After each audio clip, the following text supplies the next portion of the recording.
Welcome everybody to Great Talk. I'm here today with a friend, a major player in the industry. Don't worry, I don't even need to introduce her because our work and works, we'll definitely introduce. You know who this person is. You've seen her a couple times. She's done a couple stuff, major stuff. Yeah. Today is all going to be about like legal stuff. It's all going to be about how to just navigate your career, in the legal side of things in the creative industry. Ladies and gentlemen, I have with me today Kofoworola. Easy. Very unique. I mean, how many Kofoworola is it? Right. Thank you so much for coming, Kofo. Thank you. Thank you Very much. I can't thank you enough. The funny thing is, you always turn up for me. Did you? My guy now. I mean, that's what we're all here for. That's what the creative industry is all about. Yeah. That's the essence of what we do. Collaboration. Yeah. Before you start looking at the people that are high up there, you have to first build the connection within yourselves. Gem. So that's who you are to me, Deji. Gem. An asset. Yeah. Thanks for having me. Yeah. Cool. So today, the Great Talk basically is all about sharing your journey, right? It's mostly about the guest, right? Than anything else. Okay. So your journey, we want people to see, the industry through your eyes, through your lens, through, Absolutely. your journey. And as a result of that, we would like you to share with us your journey, why law, why entertainment law, So yeah, how did you find yourself here? Funny story. I have always never wanted to be a lawyer. Law was not what I really thought about from the inception. I got into law by chance. Interesting. Yes, I was filling my JAMB form and my dad just said, Kofo, what do they do in mass comm? Or rather, what do they do in arts? And then I said, oh, mass comm, journalist. And I was like, isn't all law they do there too? I said, yes. I was like, okay, let's do law. I was like, law. Literally, that's how I got into law. And even while I was even studying the law, it wasn't really something I would say I had a flair for, I was passionate about. I was just winging it. Then coming out of, school and then going into the corporate world proper, I started working for a construction company. Yes, I know. And I was going through, one day I was just online and I saw an ad for, there was this boutique law firm that wanted an entertainment lawyer. So I was like, which one is entertainment lawyer? For me, it was just like, okay, I'm going to get like money on the side because I was working somewhere. Yeah. It was going to be fully remote. So it was like, okay, money on the side, entertainment law. I was like, okay. And I just, go online, answered their questions and I got it. And funny story, I got into entertainment. I started working at KeyCard at the time, or working for the firm that was representing KeyCard. And I worked there for a while and it became confusing again because I was like, what am I doing here? Like, I don't really think I really understand this industry. And then I went to work in the bank. Yes. So while working at the bank, for some reason, I came across a post by my very good friend, Amento Akim. And shout out to Akim. Shout out to Akim. Yeah. I reached out to him. I told him, I think I want to come back to this industry. And yeah, here we are today. He opened his hands and allowed me come back. And then through him, I started working. And here we are today. So that's my story. Interesting. So how do you get into law by accident though? Because I mean, from what I hear, it's challenging. Like, it's a challenging profession. Even like through school, law school, I hear law school is drilling. I agree. But there are some people, it's okay to, I always tell people that it's okay for you not to really know what you want to do when you're starting out. Okay. So it's not everybody that has the liberty or they were opportune to actually know what they wanted to do. Clarity. Maybe by virtue of maybe the parents they had or whatnot, or what they were exposed to growing up. So it's not a lot of people that have such opportunity. I didn't fall in that category. Yeah. So for me, it was just more or less like just going with the flow. But yeah, thank God for the kind of father I had that I said, okay, you know what, I think that this is a good career path for you. Yeah. And yeah, that's how I found myself here. So Yeah, cool, interesting. You said something earlier about key card. I just want to touch on that. What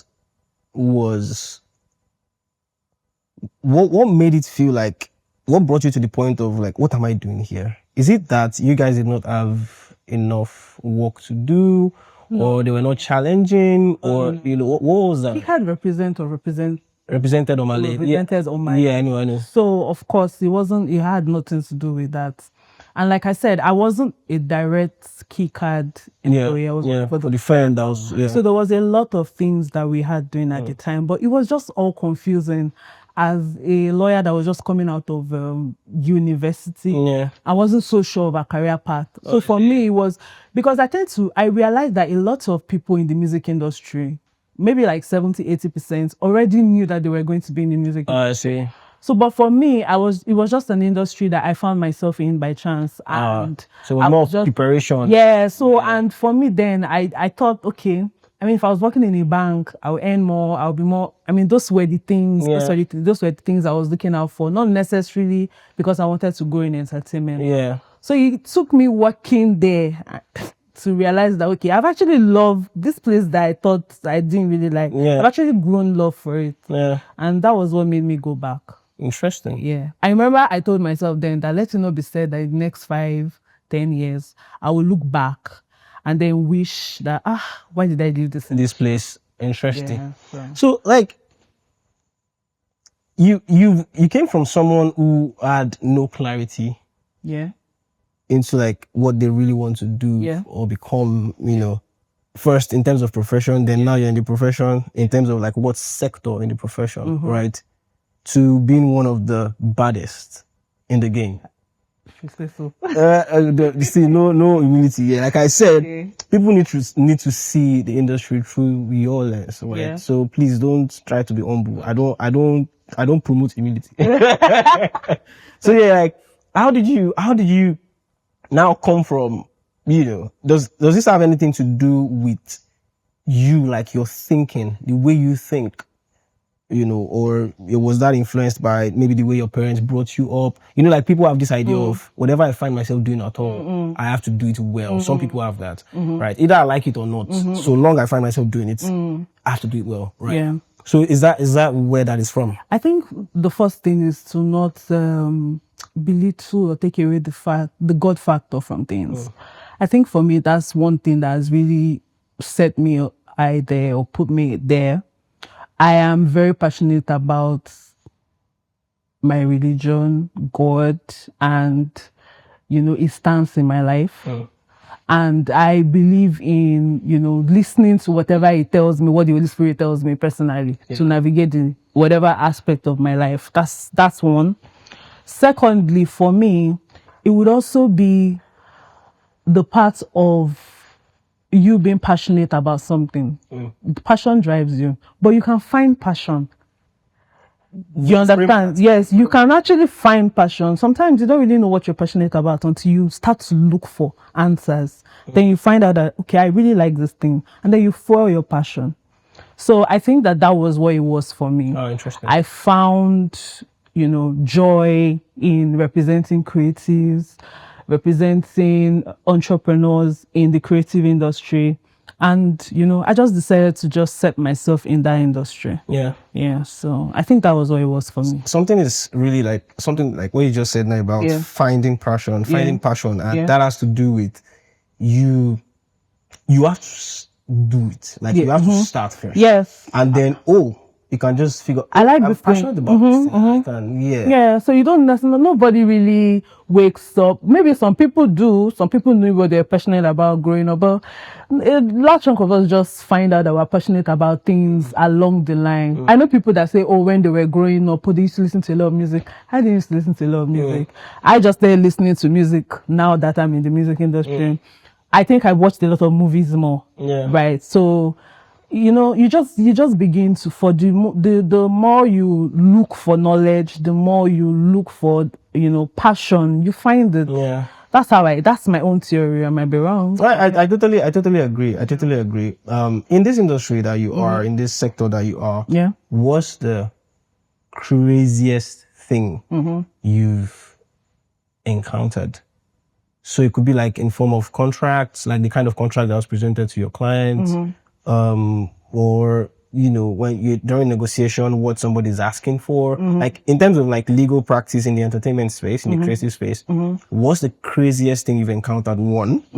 Then the part B to that question is, what is the craziest thing you've done as an entertainment lawyer? So in terms of like getting a type of deal that, for example, again, is maybe you've gotten a deal for a creative or an artist that the particular company or institution has never done for anybody. Maybe like you negotiated so much and then you brought out. So do you get what I mean? Like, what's the craziest deal or craziest thing you've done in terms of legal practice? I've done a lot of crazy things. So baddest. I don't say what I'm baddest. I don't know what you mean by crazy. Just say it. Crazy is relative. Okay. But I think that I will start with the first aspect of your question, which was the most craziest thing rather that I have seen. Yeah. I think for me, one thing that I noticed that is very prominent, or I notice a lot in deals, would be creatives giving up ownership. Okay. It's crazy because how do you build generational wealth or build even wealth for yourself when you give away the ownership of your IP, which is your intellectual property? Yeah. But I'm also grateful that right now there's a lot of ways that creatives are being educated. So there are a lot of podcasts, there are a lot of lawyers like myself. Yeah, I don't play a major role in that. Yeah, that are advocating for knowledge in the creative sector. So I'm grateful that we have that now. Yeah. And so people are more aware. But ordinarily, you tend to see, creatives giving away the ownership of their IP for peanuts, or not even sure that this person that they're giving the ownership to would actually probably work for it or generate income or maximize the potential of it. So yeah, that's one very crazy thing that I know that I always come across. But then I think it's reducing. As at before, it was a lot, yeah. But it's reducing these days. People are beginning to understand. I guess so.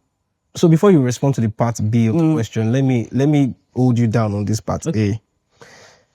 Would you blame somebody, a guy, a girl, a creative that has seen Shiggy, like Sakpa Pro Max, like, no roof over their heads, no guarantee for the next meal, like crazy, and all they have is talent, either to sing or to act or to whatever in the creative space. Yeah. And what it will take for you to get your first break or big break is for you to let go of the ownership of a particular section of your work. And I'm saying section in the sense that as an artist, for example, is a musician.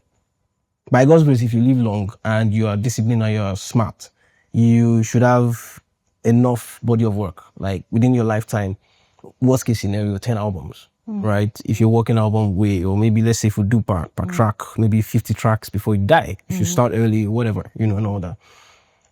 And the first album or second album in your career, you gave away the rights, or you're giving away the rights for you to at least move from no roof, no food to at least I have a roof over my head. Then like, the idea of let's cross this bridge first. Would you say, as a lawyer, if you are advising such a creative at that point where you're not going to give me roof over my head, you're not going to give me food, you're telling me not to take this deal because this is like, how do you think such person should navigate that kind of scenario? So the truth is that the grass is not always green on the other side. Okay. But there's a chance that the grass could be green. But there's also a chance that it might not be green. Yeah, so 50-50 maybe. Exactly. That being said, I'm not going to take away the fact that or act like I do not understand that sometimes some sacrifices are made at the initial stage. Yeah. However, you should be very constructive about the way you handle your deals. Now, who says that if you're giving away ownership, who says you can't fight for it to revert to you after a certain period of time? Yeah. I mean, you can push for that. Plus, if this person you're also giving ownership to, what is the track record of the record company? That makes sense. What's the track record of the distribution company? Because they should show you one or two artists that they've also used that same model for. And let us see their trajectory. We're not saying that they have to be the biggest, right? But let us see their trajectory. Let's go through what you've been able to do for these people and be sure that you can replicate same or close for me before I give away my rights. Yeah. Do you understand? Or give a part of it. What about joint ownership? Okay. Do you understand? That could be another way. So I always advise creatives that I understand, okay, you want to scale up, you want to sacrifice, but let me tell you the truth. The people that are actually doing the work, they don't just collect everything. If you look at standard deals, do you understand? They give room for negotiation. They might be giving you some money up front and all of those things in the form of an advance. But those advance too, you need to be very... Advance is a loan. Yeah, it's a loan. Yeah, I agree. Basic. But it's soft landing. It could be soft landing if you're doing it for what is they give you the money for, right? What it's supposed to be used for. It could be soft landing. But then again, you could be just... you feel just hold on to them. So that's my point. Essentially, negotiate good deals, fair deals. I think that there's also this fear that a lot of creatives have, which especially when they're up and coming, they feel like it is take it or leave it. But you should put value on yourself. If you don't put value on yourself first, I don't think that anybody will be able to even place that same value on you. Because the truth is that human beings, we can perceive. Actually. Yeah. The person on the other. So the person at the other end of the table can perceive when you don't value yourself, when there's no confidence in what you're. So place that value on yourself and watch how it's going to happen. And this is not me just doing motivational talk. You've done it. I am telling you for a fact. No, I just think you need to play. I mean, I know. I've seen you work. Exactly. Yeah, so these people might tell you this, but you can counter propose. You know what I'm talking about. I understand. So free game, guys. Free game. Let me just try and break down what she's saying. She has given 2 free games here. I hope you read it. Two major ones.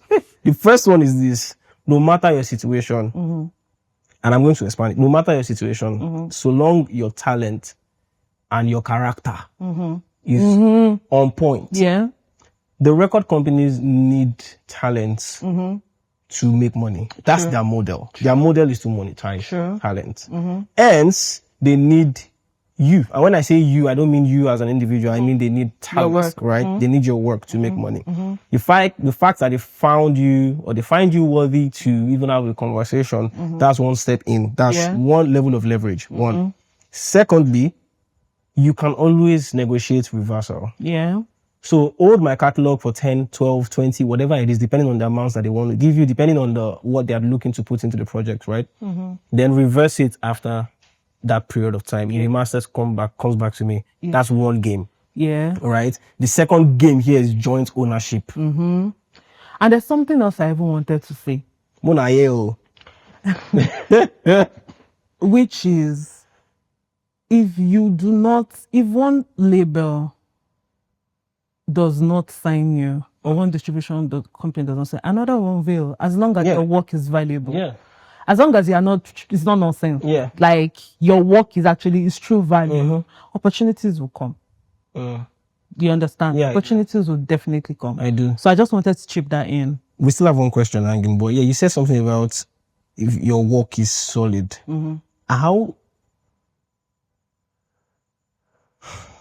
how do you know that this work is solid? And I know why I'm asking. I'm not an A&R. Let me know. Wait, now not you, not you. Okay. Right. So I'm even saying from a creative point of view, Okay. and even from because personally, I am tired of creatives in the guise of trying to show you that there's this idea which I don't think is wrong. You just have to be at par. Like you want to present yourself as all that. I am all that. I am the best. I am the this. I am the that. It's good, right? But there should be a balance. Yes. Because character is very important. Yes. In this industry. Yes. So, I'm this. Oh, I'm the dopest songwriters. Oh, I'm the dopest vocalist or whatever. Okay. We hear you, right? So that thing is in two ways. I agree. Are you actually dope as per? Are you dope? Or you are dope because you're saying you're dope? Do you get what I mean? So how do you know that this work or this artist is? So this question is not even something that you might need to answer in a sense. I'm just trying to just saying it out because I listen to some creatives or artists sometimes. I listen to their work and I see the way they carry themselves, the way their friends make them feel like they are all that, which again, I think it's good. But can we be logical here? You are not all that. You are not. Well, I think you are not dope. I think that's where character comes in. So self-reflection. So it's not just about talent. Yeah. Your attitude too goes a long way. Yeah. I think that's where character comes in. Yeah. Because I mean, you might be good, and then you have a very bad character. Nobody wants to sign in. Nobody wants to have a relationship with somebody that is stressful. Yeah. So I think they go hand in hand.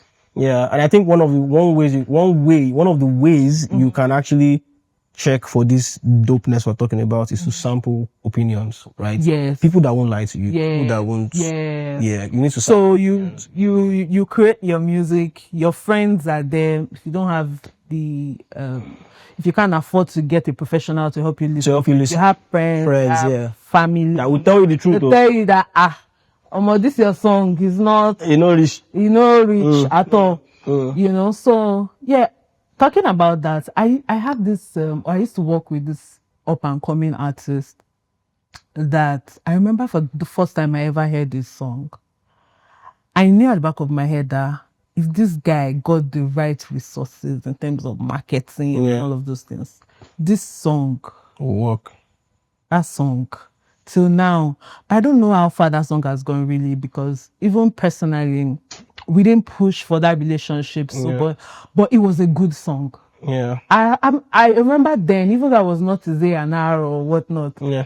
Every table that I had then, I would always tell people to listen to the song. Like, what do I think about this song? Yeah. This song is awesome. This song is great. This song is great, rather. So it just shows you how well good products really will drive talk and move. Well.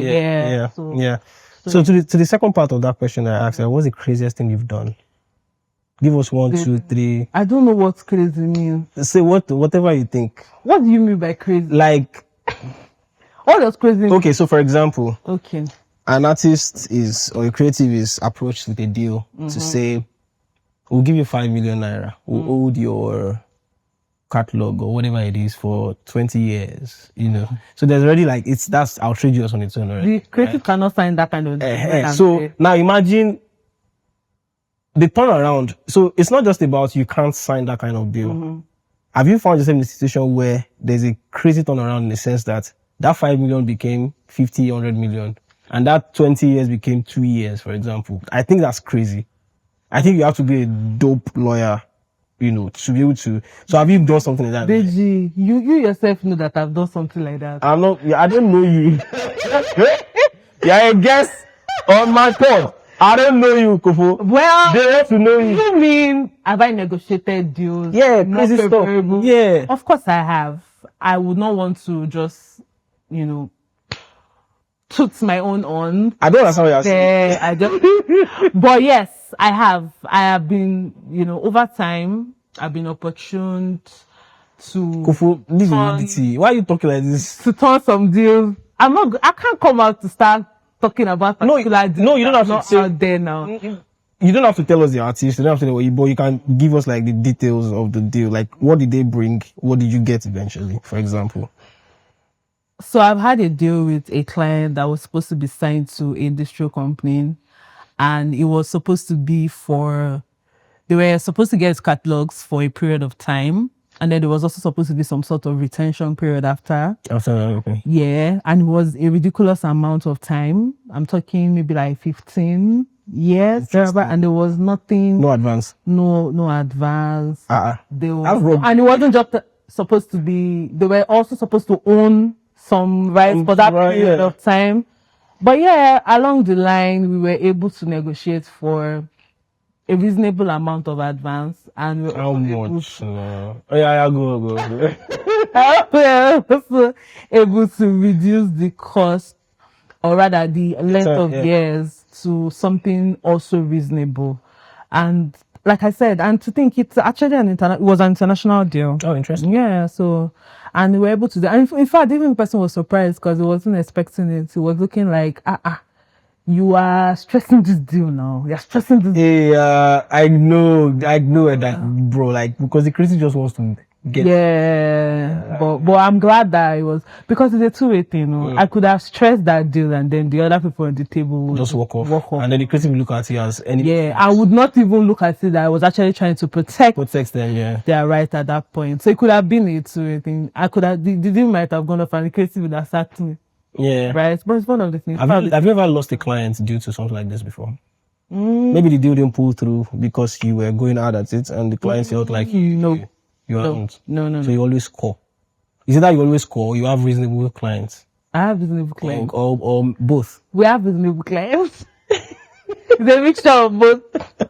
But yeah, we thank God. All glory to God. Thank the Lord. Nice. Let's talk about film, because I know you work in film. Oh yes, I do. Yeah, just walk us through. So the question is for film is, okay, what are the level of, like, how many levels of paperwork do you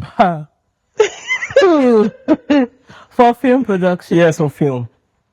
Like, what are the levels? A lot of paperwork. And the truth is that for film production, there's several stages of a film production. So we are talking from development stage, which is when you are trying to get a writer, you're signing NDAs and all of those things, up until the pre-production, you're getting actors and all, and you know, up until production itself, location, up until post-production, music, and distribution itself. So you can imagine, we're talking of sometimes as much as 20 to 100 contracts. Yes.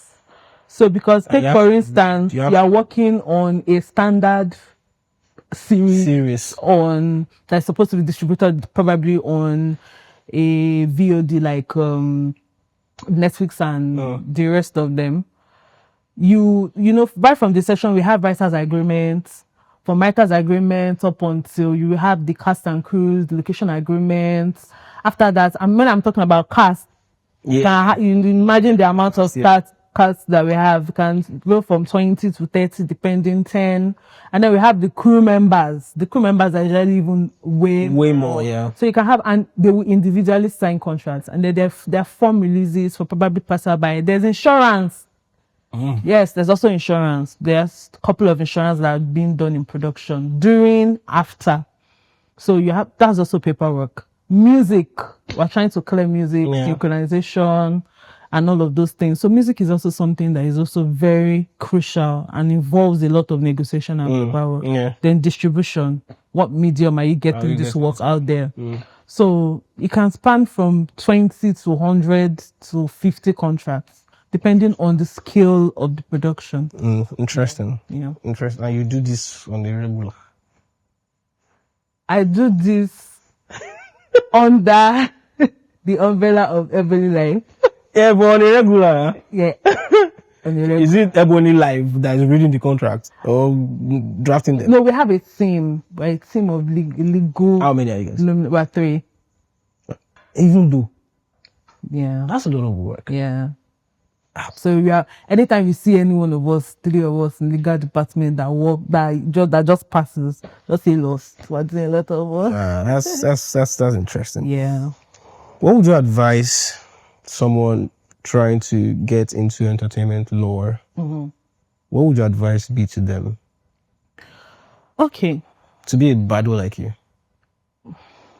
If you say so. If you say that in one form, I will send you out. So I think the first thing that you need to get out of the way or be aware of is if you're passionate about this industry.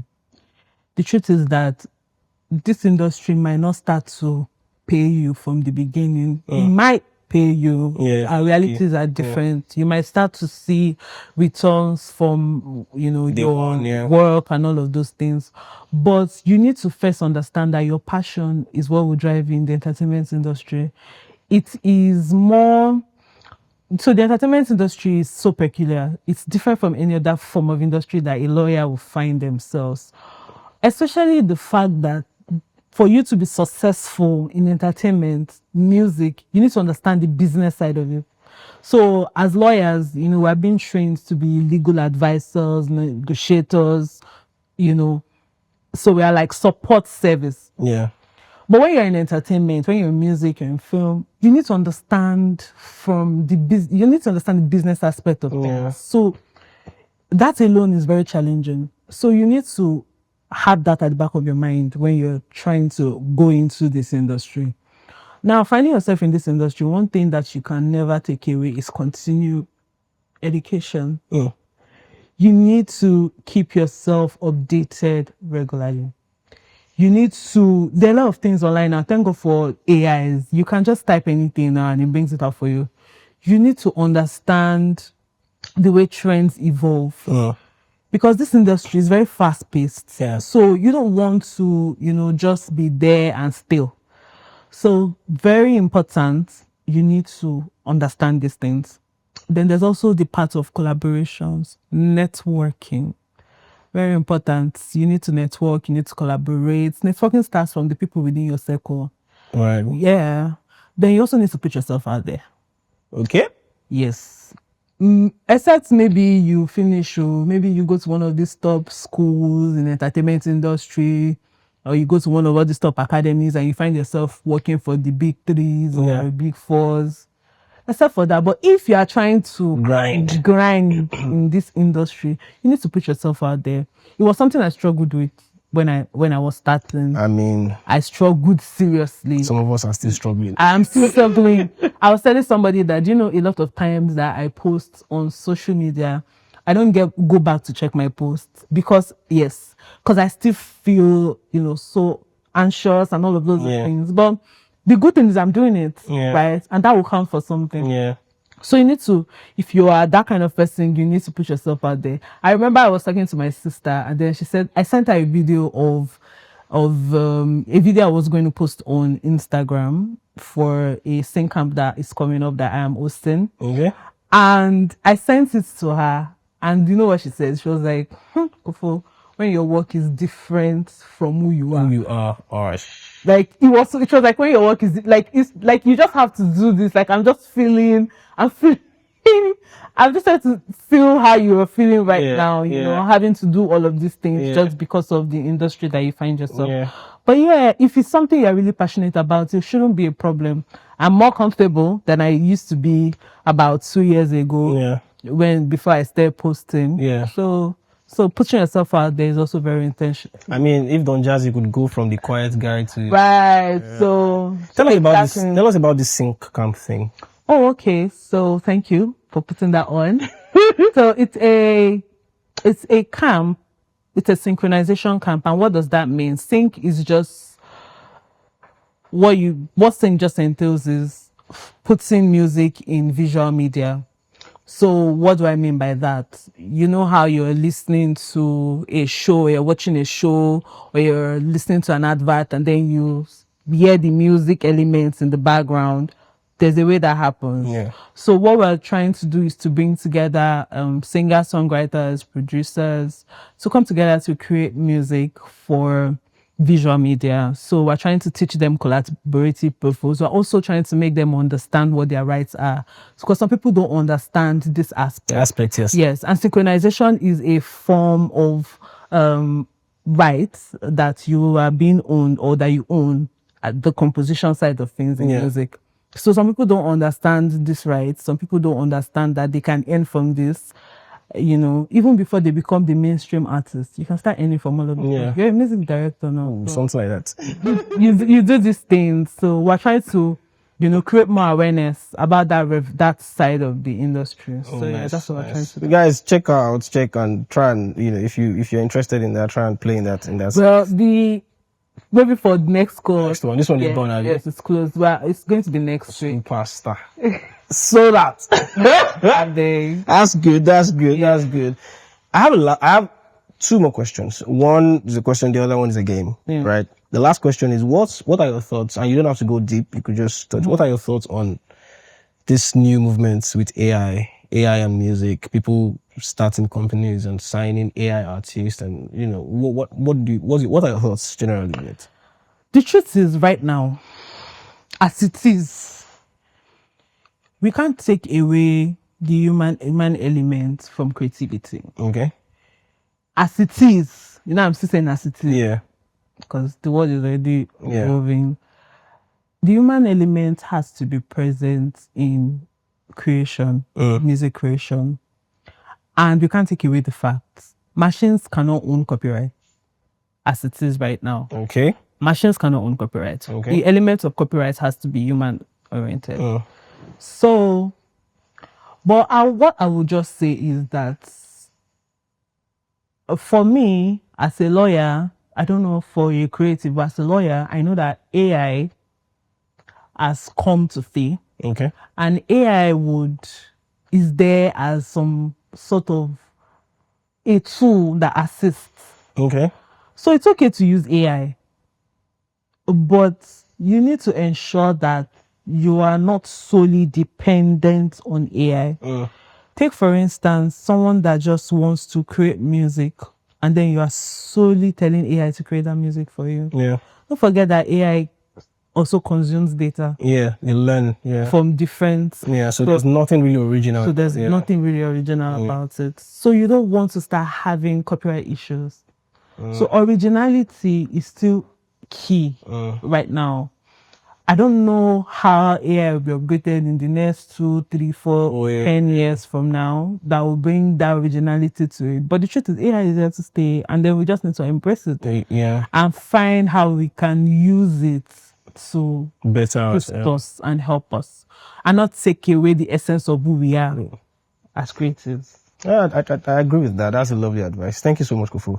Last thing is a game. So there's a game we call the grit game. Okay. The word grit is synonymous to also, like, yeah, okay, you know, like having grit in the sense and stuff. And so the question is, if you were not in this profession, in this also that you are now, what else would you have been doing? It can't be in entertainment. It can't be in legal. Okay. Maybe I'll be acting. Yeah. I mean, when I was growing up, I used to do a lot of scene drama. I see. Stage drama. Yeah. But that passion just died, right? Yeah. It wasn't fun. So, just maybe I'll be acting.